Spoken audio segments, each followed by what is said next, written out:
Hi, I'm Lily. And I'm Dan. And we are The Load-In. The Load-In.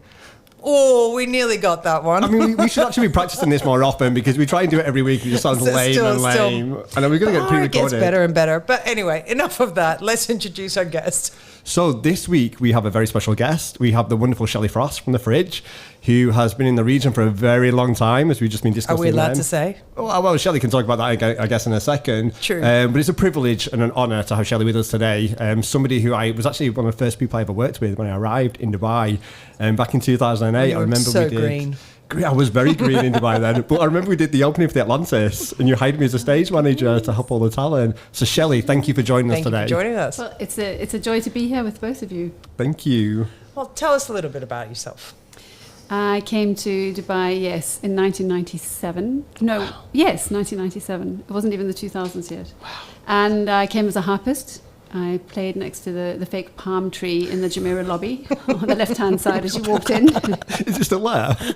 There's probably like a we'll have to go check it out. There's probably a plaque there now. It's like dedicated to Shelley Frost and a harp.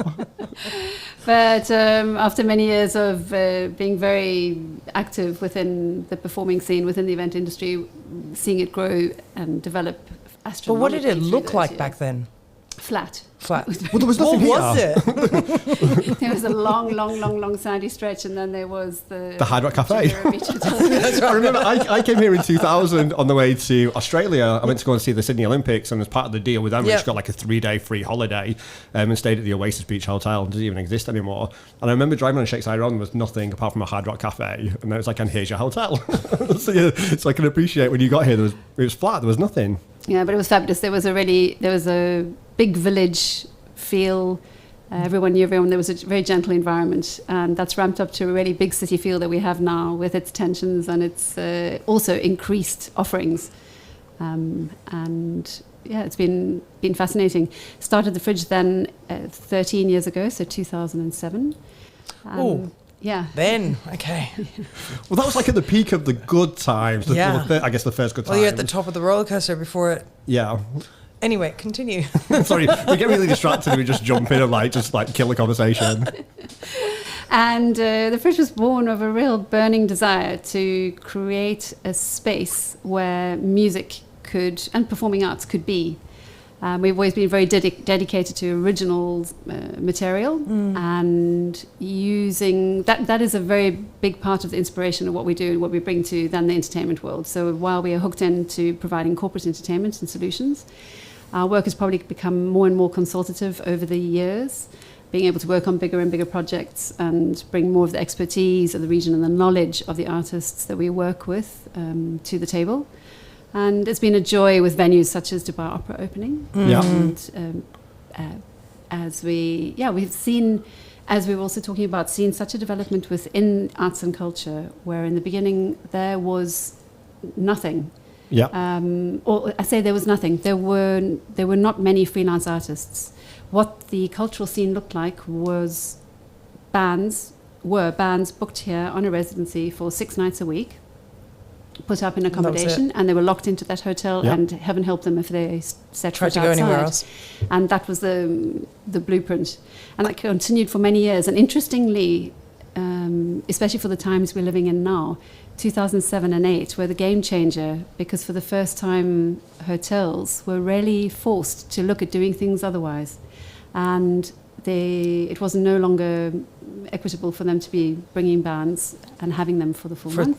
So yeah, suddenly they were freelancing, pushing out, they were being able to venture out, open to ideas, to bringing in someone just to do a brunch once a week. Started trusting local talent, started trusting local provide a lot more, and that was a massive. It was before the crash. It was one way, and after the crash, it never went back to that way. Well, it's really interesting. I'm sure we're going to get onto this. Was that a good thing? Well, I'm sure we're going to get into this in a second, because crises and crashes and challenges and disruption to the industry bring about a lot of change. And we're definitely going to be going through that over the next few months, I guess. But before we go into our recent change, the 2008, 2009, when it hit the recession, the change that came in, do you think that actually, so you're saying that actually did better for our industry? There were aspects, and I think, talking about this, it has a direct relation. Yeah. There are aspects that fall away and that are tragic and that one has to let go of. And then there are other aspects that gain new life, new direction, and new impetus because of the environment. And I think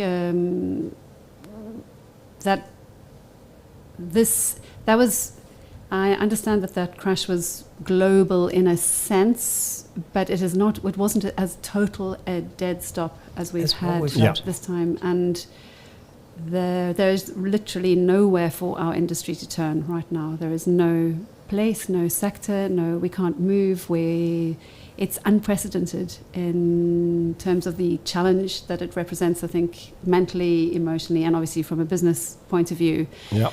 But I'm feeling already that having had a few months to cogitate and weep quietly into one's pillow as to what could have been. Häagen-Dazs ice creams. Yeah, offered me two KFCs yesterday and back to bed at 11 a.m.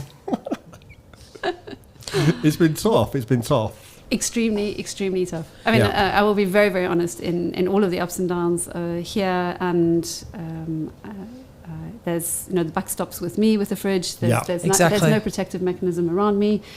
So I've been through some very, very, very tough, lean, how have you coped? Times, but this is unprecedented. But how have you coped? Like, especially because, as you said, the buck stops with you. Yeah. And in the past, there's been different levels, different aspects, but this is literally across every element of your business we've been hit. And as we've talked about, events industry gone, decimated, and that's something obviously you mentioned in a recent feature. Yeah, So how have you as a business coped? And then just if you could say, because you deal with a lot of artists, like you've heard a lot of feedback and you've heard about their plights, and so have you. So I think it'd be really great to sort of share with our audience what you've gathered in this time. Yeah, initially what I did was I just felt that I went quite introspective, and I found that very hard to fight, so I didn't, and just went quiet and sorted out the basics, sorted out the team,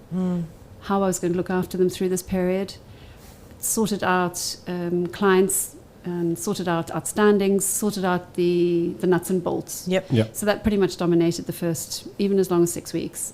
And then came to light, as you say, we work very closely with our family, with artists and the various projects like Choirfest Middle East being a key project.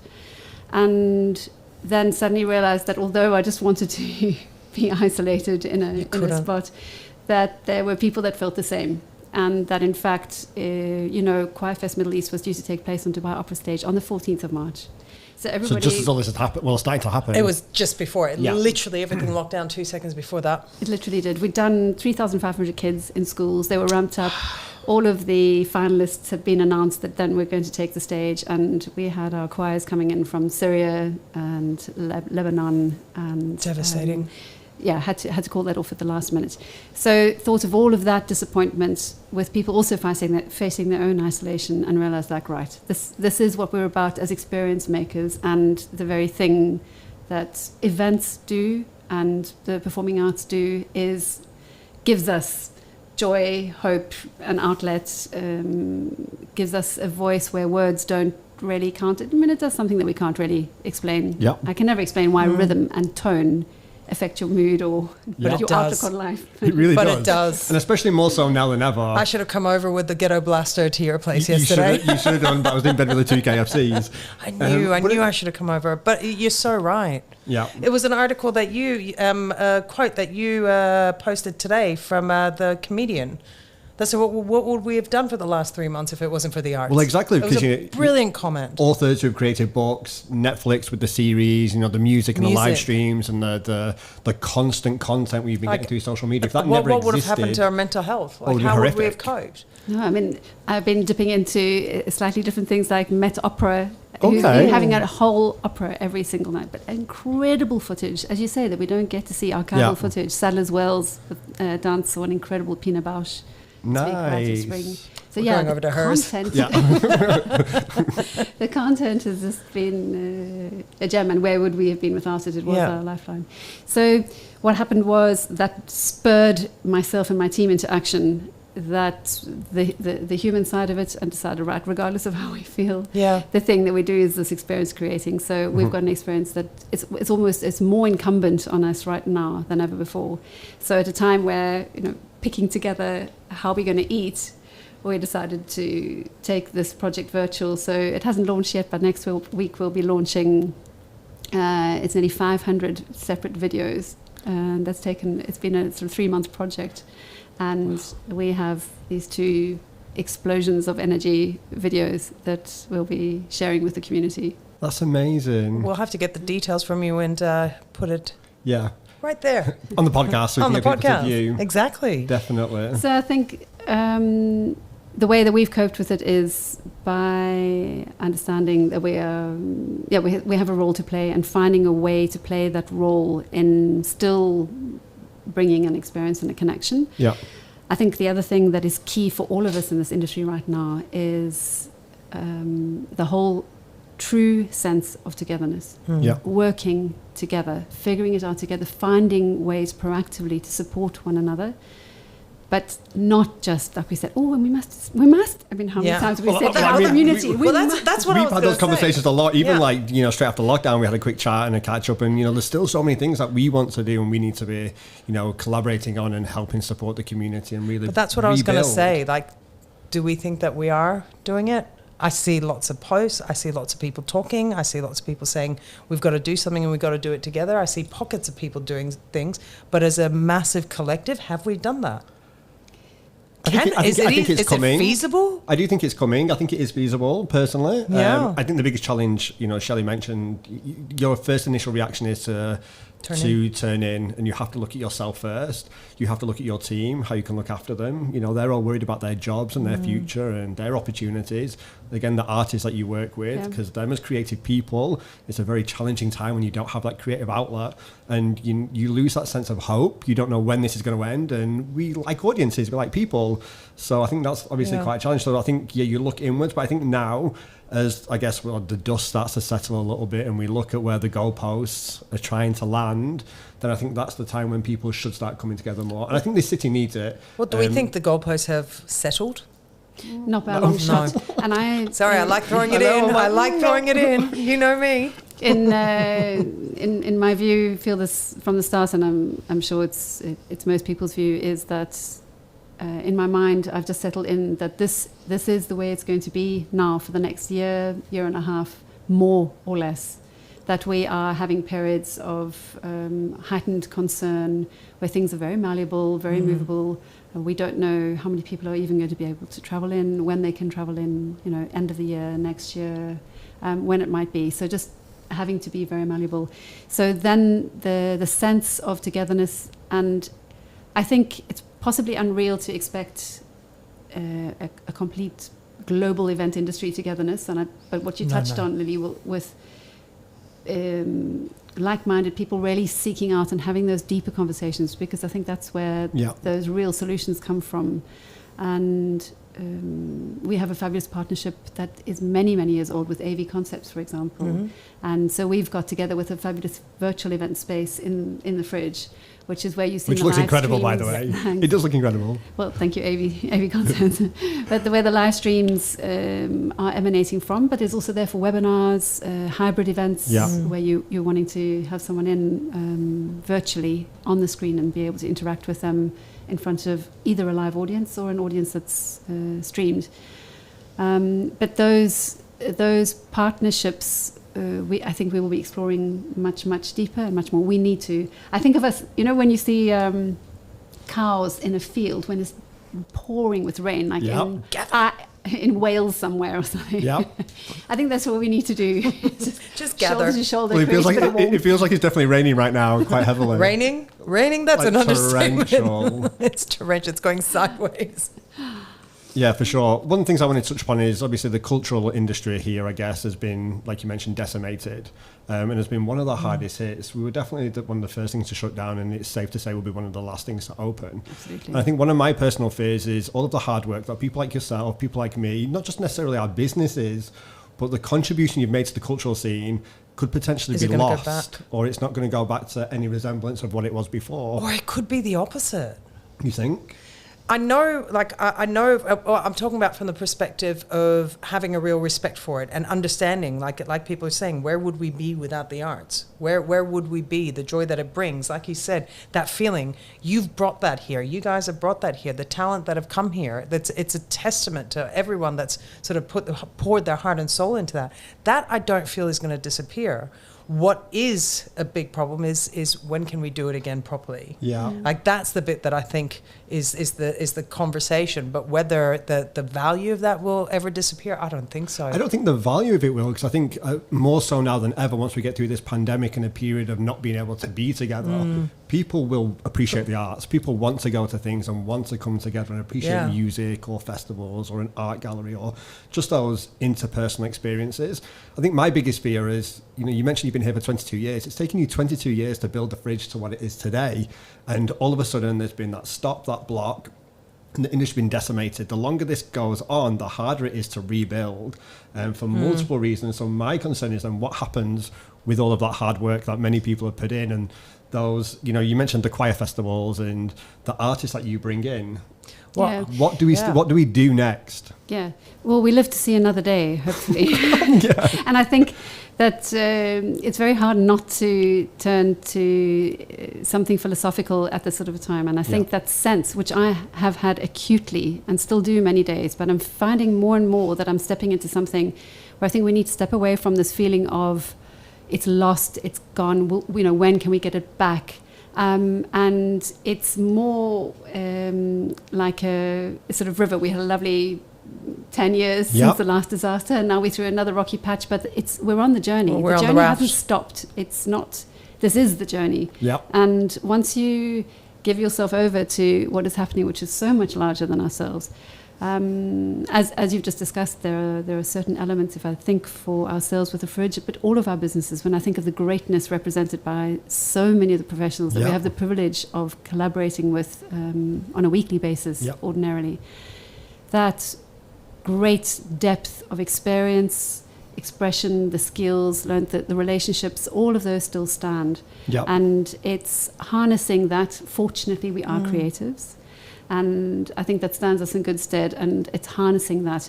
And I don't say that lightly, because we are in a very, very dire state. But thankfully we're all in it together. And that's it's actually quite a liberating feeling once you get past that moment of going, we actually can't control this. And you kind of give in to the gods and let them take control, and you just go, we're in this together. But as humans, we fight that, don't we? We're like, no, I've got this. Well, as event people and people that work in the creative industries, we always naturally go towards a solution. Control freak type of a personality. So the fact that we're being told we can't do this or we can't do that, or there's things which are prohibiting what we normally do, is obviously quite challenging. We can't fix it. Not yet. We can't fix it. Not yet. But we can, Not yet. Not quite yet, but getting there. Yeah, getting there. And it's going to be baby steps. And what is exciting for us and many of us is, I think initially in my head right at the start, I thought, when we go back, and again for all of us, we're going to go back grassroots. And it's going to be close. It's going to be small groups, and it's places like the bigger venues that are going to have the most difficulty when it comes to, they'll be open, but we all know that those are very difficult, because you need the crowds to make those work, to create that atmosphere, and also to make it work from a commercial perspective. 100%. I'm going to say on that point, Dubai's often, or this region in particular, has often been known as you import culture, you import performers. It's often international people which come and play. Now mentioning the more grassroots scene, do you obviously see that will evolve further, so that there will be much more emphasis on the people which live and work and play here that really build the creative scene? Great question. This gets me onto something that I think if you talk about a global thing that we should all be committed to as an industry, I think we need to get ourselves a hashtag, and I think that hashtag needs to say, support live or support local. And we just need to hang on to that, because that is what it's all about right now. And whenever we can turn next door for your solution. I've been seeing that trend, actually.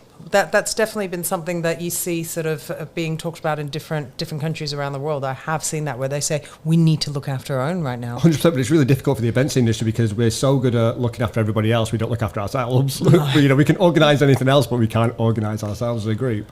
I think that's also the message to the public very strongly. Like, get out there, get out of your houses as soon as things go live. Be there. Be ready and support. Yeah. I think that's going to be key as well because we are going to need the local based communities and the people which live and work here to attend our events and to keep them going. I know you've been really good at that, especially with the stuff down at Alsacal. But if we're not flying in lots of international people and unfortunately people are leaving here for whatever reason, then there is a need for the local based communities to start supporting the creative industries. It's also, do we have enough talent staying? Well, that's another the thing. other interesting question. Yeah. Well, it is, and this leads on when you were saying, Dan, just now about things shifting and what's left of your organisation. Yeah. That for me is the biggest tragedy, and I feel that very much touching us. We have choirs. We have a choir that did. It's called the Festival Chorus, and it's over 200 auditioned voices from across the whole of the UAE. They performed in Dubai Opera with Beethoven's Ninth Symphony, as well as did Handel's Messiah to a standing ovation at the end of the year, as well as films. If ever anyone wants to see them, Gladiator, Harry Potter. I heard it was amazing. Yeah, it was great. So that's this chorus that has been built up. Now, what has happened through this, with the amount of job loss across all sectors, is these projects that have been so painstakingly curated and invested in, and I'm sure that many people listening can relate, then fall apart. And that is the tragedy, precisely, is the exit of talent which is completely out of control, be it through Emirates crew base, for us as musicians or singers, and many sectors that I didn't even dream would be affected, are affected. And that is not quick to replace. And that is a massive setback. And do you think we can rebuild from that? Do you think with the talent which we hope will be able to be retained, we'll be able to get back to a position where we can start to rebuild these great initiatives and put these people back together again? Absolutely. Yeah. It is just getting your head around the fact that is, in my mind, that's something that just is a knockback, and so you start building again as. Well, you did it once before. Yeah. Well, this is something which actually Dubai does quite well. It often has knockbacks, and we come back fighting. Here, yeah. I mean, this one's quite challenging. We're not going to lie. But I think we are so privileged, and we are so protected.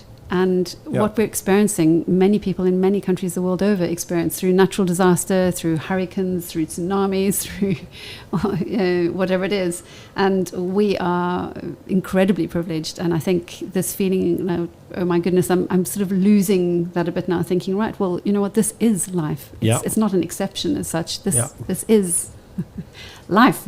100%. Shit happens. It definitely does right now. But it's like, back on the horse and fix it. So basically, that's a great point to finish on, right? That's a shit happens. Get your Haagen-Dazs and get up and fight another day. Yeah, for sure. I'm guessing, like, for me, one final thing.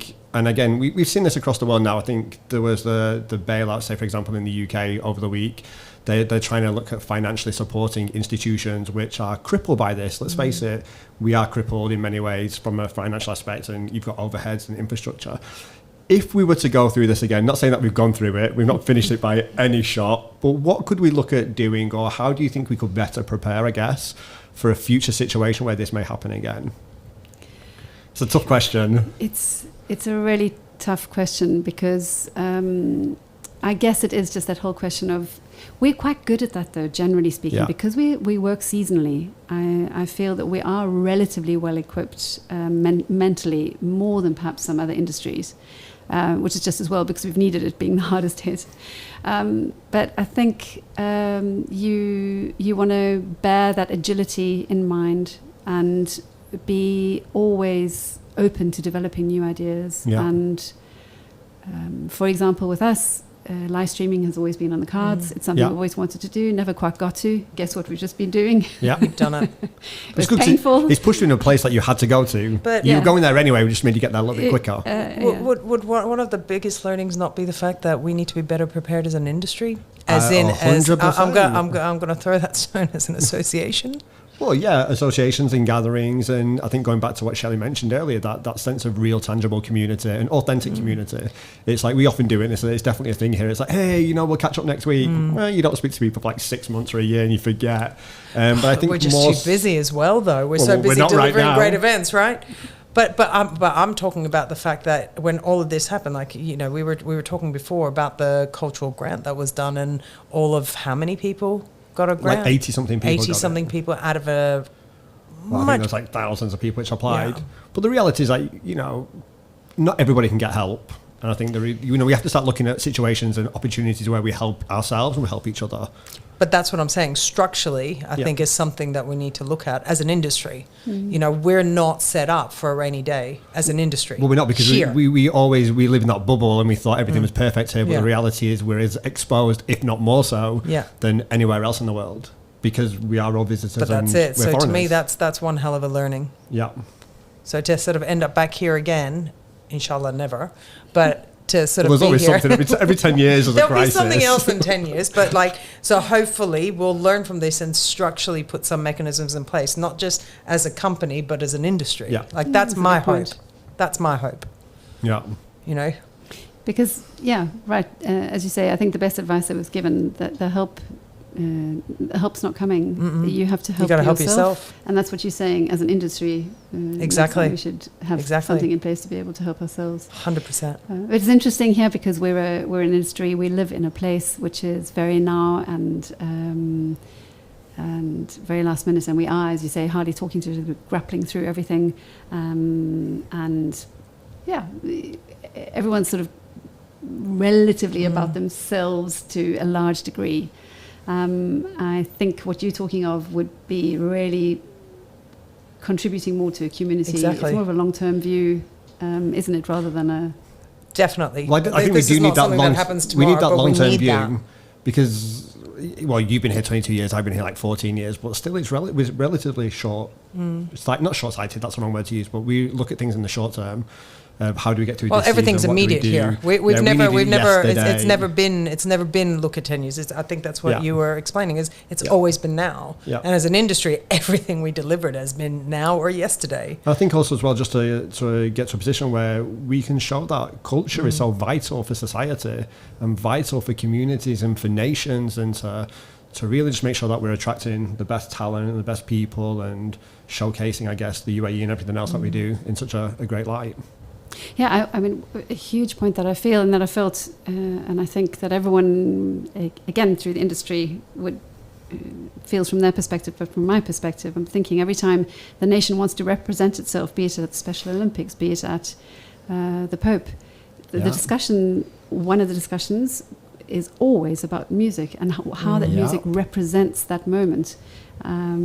How it's perceived, and it's incredibly important.